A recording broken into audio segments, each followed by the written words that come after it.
RD right to education મફત શિક્ષણના પહેલા ધોરણના ફોર્મ 2025-26માં ઓબીસી એસીબીસી કેટેગરી એટલે કે બક્ષી પંચ કેટેગરી માટે ઓનલાઈન ફોર્મ ભરતી વખતે આ વર્ષે કયા કયા ડોક્યુમેન્ટ્સની જરૂરિયાત ઊભી થશે તેના વિશે આ વિડીયોમાં જોઈશું. નમસ્કાર મિત્રો, શિવસાગર ગાઈડ ચેનલમાં આપ સૌનું ફરી હાર્દિક સ્વાગત કરું છું. ચેનલ પર નવા હો તો મિત્રો અમારી ચેનલને સબસ્ક્રાઇબ કરી લેશો. આરટીના એડમિશનના વિડીયો દર વર્ષે અમારી ચેનલ પર પબ્લિશ થતા હોય છે. Come to the point friends, અહીંયા આપ સ્ક્રીન પર જુઓ છો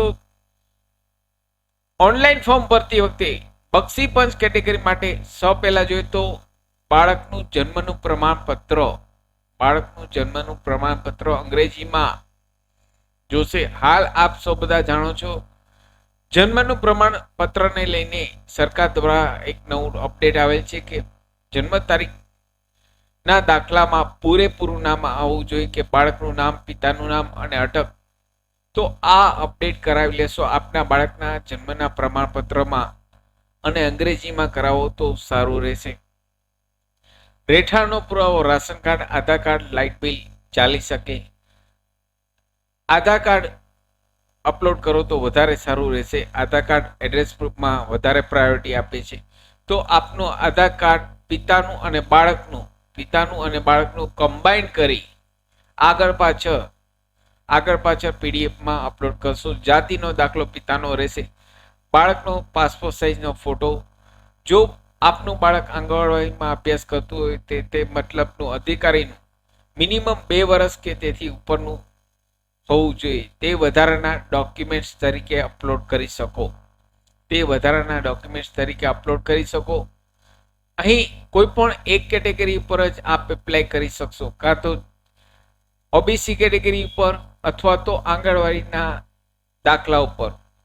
કોઈ પણ એક કેટેગરી પર જ એપ્લાય કરી શકશો. બંને કેટેગરીમાં આપ એપ્લાય કરી શકશો નહીં.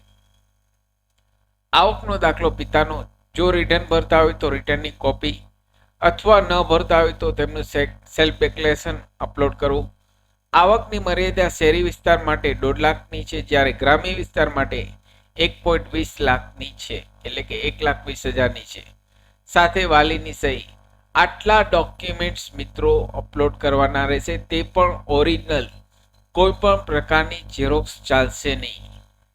સાથે મિત્રો અમારી ચેનલ પર આપને યુઝફુલ થાય તેવા ઘણા બધા વિડીયોના પ્લેલિસ્ટ અવેલેબલ છે, જેમ કે ડિજિટલ ગુજરાત સ્કોલરશિપની માહિતી, વર્ડ, એક્સેલ, ટેલી, પાવરપોઈન્ટ, સરકારી ભરતીની માહિતી, સૌરાષ્ટ્ર યુનિવર્સિટીની માહિતી, તમામ વિડીયો પ્લેલિસ્ટમાં અવેલેબલ છે. આપ જો નવા હો તો અમારી બંને channel Shivsagar guide Gujarati channel, Shivsagar study Hindi channel, બંને ચેનલને આપ સબસ્ક્રાઇબ કરી લેશો.